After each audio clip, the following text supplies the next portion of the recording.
Hey guys, it's Cara, aka The Pretty Little Lawyer, and welcome to my channel. If this is your first time here, thank you so much for stopping by, and if this is not your first time here, thank you so much for coming back. So in today's video, I'm going to be showing you how I take the ideas that I've brainstormed on Pinterest and turn them into a mood board for a specific room. I use Keynote for this video, so if that's something that interests you, make sure you stick around. I like to start with a blank canvas, so I usually choose the simplest template available, and then I delete everything from it so that I have a blank space to work with. The first thing I usually add is my color palette, so that keeps me honest as I'm adding things to the board to make sure that they fit the color scheme I'm trying to work with.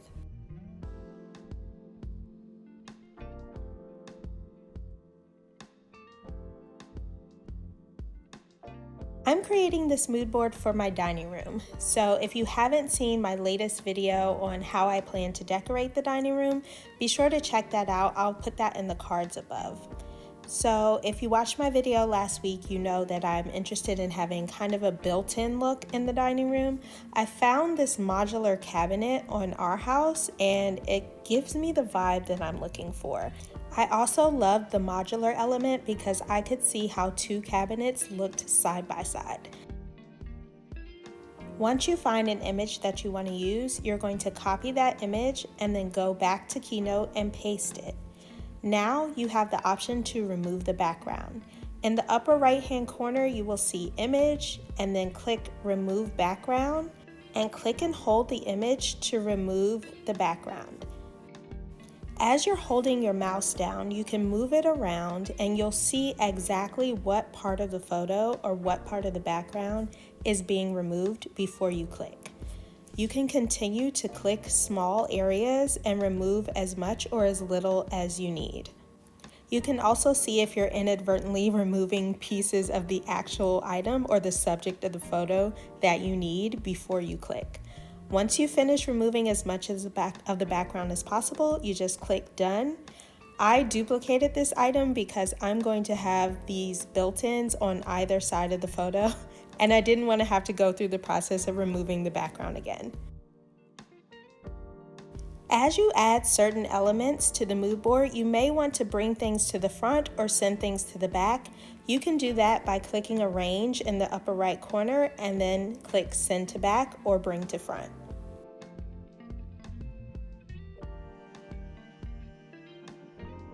When you're choosing the photos for your mood board, you want to pick pictures with clean backgrounds. While a stylized photo is nice for getting an idea of what you want your room to look like, the photos with the cleaner backgrounds are going to be easier to work with when you're trying to remove a background. This next step is totally unnecessary, but it mattered to me for this particular mood board. You want to make sure sometimes that you pay attention to the angle of the item in the photo. For me, this one didn't work because I could not change the way the seating was situated to see how it looked between the built-ins. So this program doesn't have the advanced features where you can change the aspect of an item. You can flip it and rotate it, but you can't change what is most forward in the photo. I still like to save this particular item in a new slide because I'd already removed the background and I like this particular banquette seating, but I went and found a photo of a similar style of seat that was forward facing. You'll see what I mean in the next slide.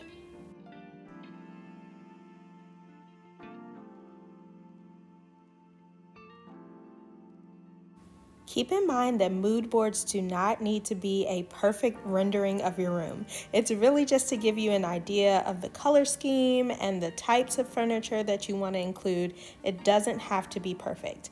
But I was really trying to visualize something here, so I went and found a photo that helped me with that. Another thing that you can do once you have removed the background and sized your photo is that you can crop certain things out of the photo that you no longer need.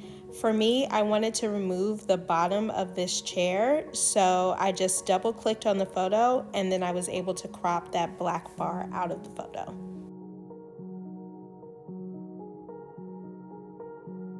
Next up is an example of a photo that did not have a clean background.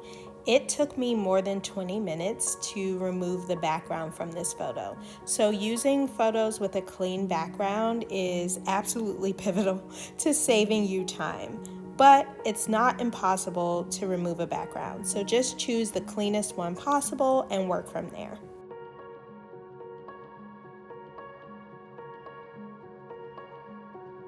As you can see here, I still have some remnants from the background of this photo, so I'm just going to rearrange it and send it to the back so that that part of the background is hidden behind the banquette seating.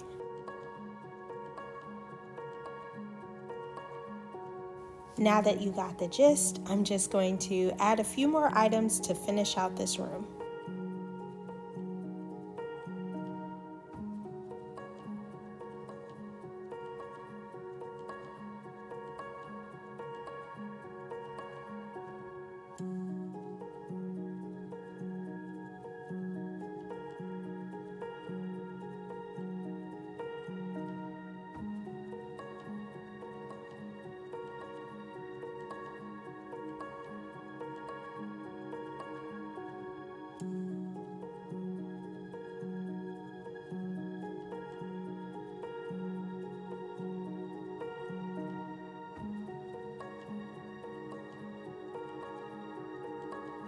Sometimes you get really lucky and you go to a website and you copy the photo and you realize that they have already inserted a transparent background. That is the day you know you've hit the jackpot. But if you are using the latest iOS on your iPhone, you can actually copy a photo directly from the internet and only copy the subject. I'll show you how in the right-hand side.